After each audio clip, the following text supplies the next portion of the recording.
논술이나 면접 보러 가시는 친구들 같은 경우에 애매하게 걸려있다. 그럼 일단 무조건 준비하시고 보러 가세요. 그리고 정시라는 이 원서 영역이 있거든요. 이 정시에서 원서를 어떻게 쓰느냐에 따라서 많이 달라집니다.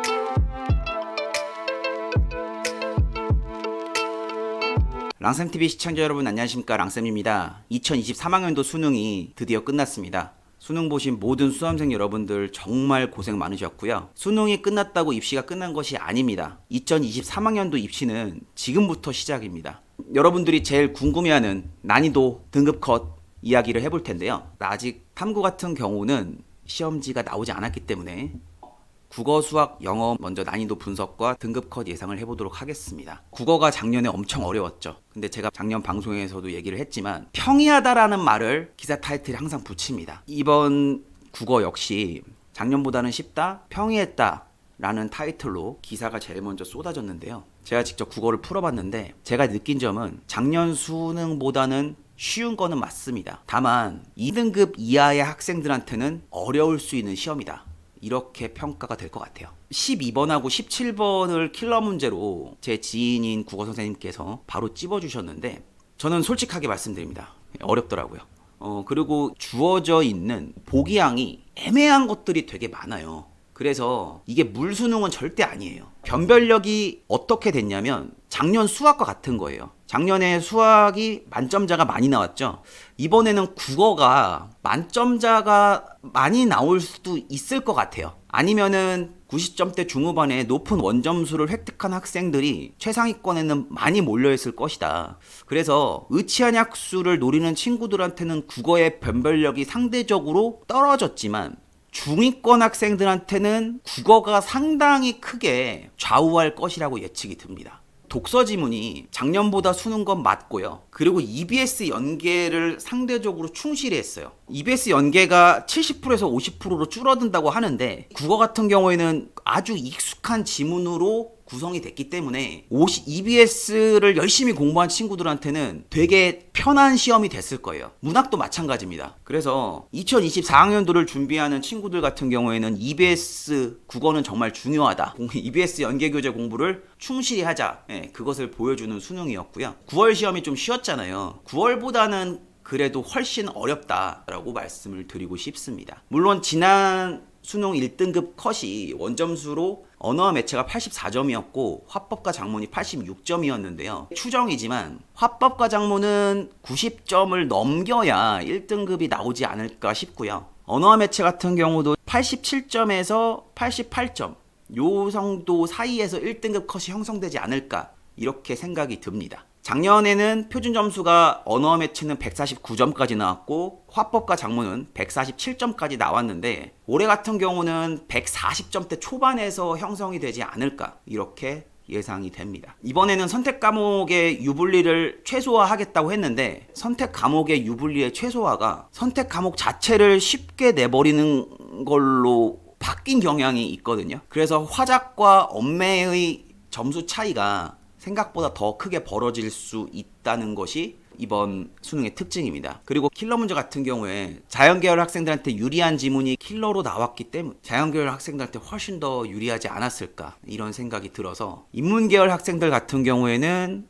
수시 최저를 맞췄다 싶으면은 수시를 잘 볼 수 있도록 노력을 하시고 정시를 쓸 때는 정말 컨설팅을 잘 해야지만, 정말 컨설팅을 잘해야지, 안 그러면은 작년과 같은 내가 적정이라고 썼는데 색이 다 떨어지는 그런 현상이 발생할 수 있는 시험이 국어 시험이었다는 거. 국어 시험에 있어서 만점과 1등급의 변별력은 크지 않았다. 그렇지만 그 밑에 2등급부터 시작하는 점수의 변별력은 충분히 확보한 시험이다, 이렇게 결론을 낼 수가 있겠습니다. 네, 이어서 수학 분석해 보도록 하겠습니다. 수학시험 어려웠습니다. 작년만큼 어려웠다고 생각이 들고요. 작년에 최상위권은 만점자들이 많이 나왔잖아요. 올해 비슷하거나 아니면은 최상위권이 조금 더 줄어들 것 같은 생각이 듭니다. 제가 문제를 다 풀어봤는데 이 문제가 상당히 뻑뻑합니다. 확실하게 수학은 준킬러 문제들이 어려워졌기 때문에 수학은 학습 방법이 명확해졌습니다. 준킬러 문제들을 최대한 빨리 풀고 킬러 문제까지도 가야지만 고득점을 할 수가 있는 시험으로 바뀌었고요. 중위권 학생들 같은 경우에는 조금만 더 공부를 해서 운이 좋아서 2개 정도 찍으면 상당히 좋은 점수를 받을 수 있는 그런 상황이 돼버렸어요. 그래서 변별력은 상당히 괜찮은 시험이었고요. 특이점은 선택 과목에서 미적분이 어려운데 기하가 상대적으로 쉽기 때문에 작년처럼 미적과 기하의 표점이 같게 나오지는 않을 것이다 라는 생각이 들어요. 그래서 미적분을 선택하는 것이 훨씬 유리하다, 이것이 확실하게 나타난 시험이었고요. 인문계열 학생들 같은 경우에 상위권 경영학과 경제학과를 지원하려고 하는 미적분을 응시한 친구들 같은 경우에는 이번에 상당히 유리한 고점을 차지할 수 있지 않을까, 이런 생각이 듭니다. 그래서 국어보다는 수학의 변별력 확보가 훨씬 더 크기 때문에 최상위권 대학이나 의치한약수 같은 경우에는 수학 만점을 받으면 여러분들이 행복한 길이 열린다, 이렇게 판단이 들고요. 제가 좀 자랑을 하자면 제가 강조했던 부분에서 문제들이 많이 출제가 됐어요.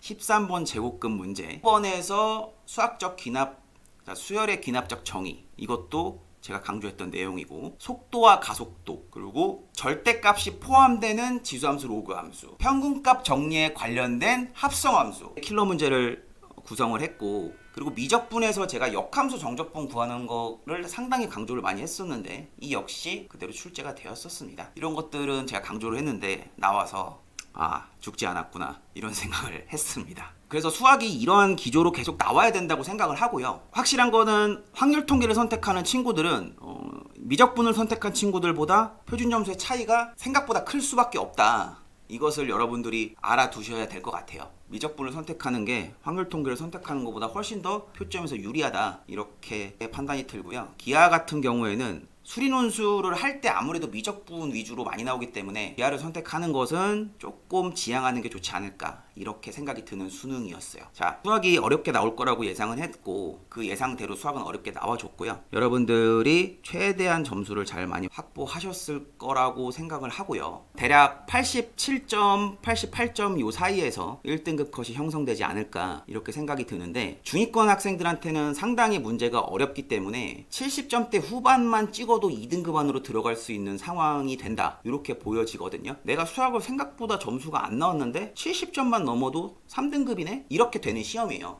근데 3등급 같은 경우에 인문계열에서는 상위권 대학까지 노려볼 수 있는 상황이거든요. 그만큼 수학이 대학을 가는 데 있어서 정말 중요한 키다, 이것을 나타내주는 2023학년도 수능이었습니다. 네, 그리고 영어하고 탐구에 대한 말씀을 드릴 건데, 영어는 5시에 시험지가 뜨기 때문에 이제 학생들에게 제보가 오고 있어요. 영어가 어려웠다고. 이번에는 영어에 1등급 들어갈 비중이 한 6%에서 7% 정도, 이 정도에서 형성되지 않을까 라고 추정은 합니다. 그리고 탐구가 사회탐구, 과학탐구 다 어렵다고 지금 제보가 들어오고 있거든요. 그래서 이번에 생각보다 탐구가 의외로 변별력을 갖추는 시험이 돼버렸습니다. 그래서 수시에서 최저를 맞추는 친구들 같은 경우 이거 조금 위험할 수 있는 그 정도로 난이도가 어렵게 나왔다고 하거든요. 그리고 과탐도 많이 어려웠다고 하니까 열심히 공부하는 친구들한테는 표점이 훨씬 더 많이 나와서 유리해지겠죠.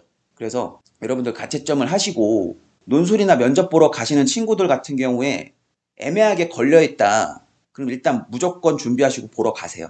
1등급, 2등급 컷 이 입시 기관에서 추정하는 거 거의 다 100% 맞지 않습니다. 살짝 조금씩 오차가 있어요. 그래서 걸린다 싶으면은 여러분들 대학별고사에 최선을 다하시고, 그리고 정시라는 이 원서 영역이 있거든요.